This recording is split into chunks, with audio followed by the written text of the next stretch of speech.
Le Canada n'est sans doute pas le premier pays auquel on pense pour des unités d'opération spéciales de niveau 1, mais croyez-le ou non, ils en ont vraiment une. La Force opérationnelle interarmée 2 principalement chargée de mener des opérations antiterroristes tant au Canada qu'à l'étranger est l'unité d'élite de niveau 1 du Canada, au même niveau que les unités de mission spéciale du Joint Special Operations Command. Leur devise est Facta non verba, ce qui se traduit par des actes, pas des mots. La Force opérationnelle interarmée 2 est moins médiatisée que d'autres unités de niveau 1, mais reste très influente dans les opérations spéciales. Que savons-nous de la Force opérationnelle interarmée 2 ? Quelles sont les capacités de la Force opérationnelle interarmée 2 et comment rejoindre cette unité prestigieuse et secrète ? Nous répondrons à toutes ces questions et plus encore. Salut, je suis Vinny, vétéran et voix de General Discharge. Rejoignez-moi alors que je vous présente l'unité d'opération spéciale de niveau 1 d'élite du Canada. Voici la Force opérationnelle interarmée 2. On sait peu de choses sur la Force opérationnelle interarmée 2 car elle garde ses activités et son identité très secrète. Sachez que les images de cette vidéo viennent surtout d'autres unités des opérations spéciales du Canada. La Force opérationnelle interarmée 2 ne risque pas de filmer des vlogs pour nous prochainement. La Force opérationnelle interarmée 2 a été créée en 1993 quand les forces armées canadiennes ont commencé à aider la Gendarmerie royale du Canada dans la lutte contre le terrorisme. Au début, elle comptait environ 100 membres cependant. Après le 11 septembre, l'unité s'est développée non seulement en effectif, mais aussi en capacité. L'unité est passée de 100 à environ 300-600 membres. Au lieu de se limiter aux opérations antiterroristes nationales, elle allait devenir une unité des opérations spéciales. Mais pas n'importe quelle unité, une unité d'opération spéciale de niveau 1. La Force opérationnelle interarmée 2 a connu son premier déploiement de combat majeur hors Canada en 2000, en rejoignant la coalition des opérations spéciales en Afghanistan avec environ 40 membres. Sa participation à la mission n'a été révélée qu'après la diffusion d'une photo montrant la Force opérationnelle interarmée 2 escortant des détenus hors d'un avion militaire.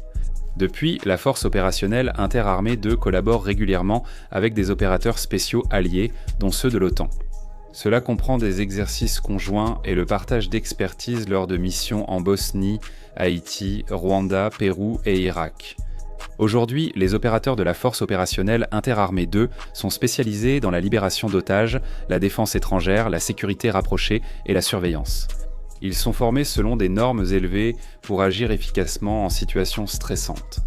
Ils se distinguent par leur professionnalisme et leur discrétion, collaborant avec des unités d'élite comme Delta Force, SEAL Team 6 et le Special Air Service. Même s'ils font partie des unités les plus récentes dans le monde des opérations spéciales, la Force opérationnelle interarmée 2 s'est certainement fait un nom. Par exemple, l'un de ses opérateurs détient le tir létal le plus long jamais réalisé. En 2017, un tireur d'élite de la Force opérationnelle interarmée 2 a éliminé une cible à plus de 3 km, ce qui est incroyable. Que faut-il pour rejoindre la Force opérationnelle interarmée 2 ? 3 voies permettent actuellement d'intégrer cette unité. Premièrement, on peut rejoindre en tant qu'opérateur d'assaut spécial, ce qui, comme son nom l'indique, est leur opérateur.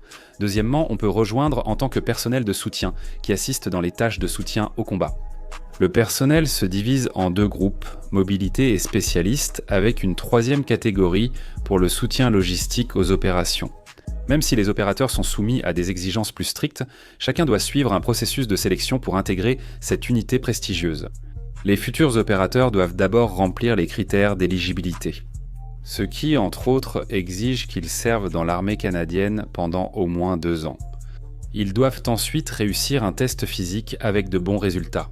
Après cela, ils passeront par un processus de sélection de 2 jours au cours duquel ils subissent une évaluation médicale, épreuve de capacité physique, des tests d'aptitude et un entretien structuré. Après cette étape, ils enchaînent avec un stage d'évaluation de 7 jours pour les capteurs, soumis à une forte pression et à un entraînement physique. S'ils sont retenus après le stage de 7 jours, ils suivront ensuite un cours d'assaut des opérations spéciales de 7 mois. On estime qu'1 à 2 personnes sur 10 réussissent la sélection exigeante de la Force opérationnelle interarmée 2 seuls, les meilleurs y parviennent. La plupart des informations sur la Force opérationnelle interarmée 2 sont classifiées et rarement commentées par les forces armées canadiennes ou le gouvernement. Mais on peut dire sans risque qu'on sait qu'ils sont là-bas à mener le bon combat.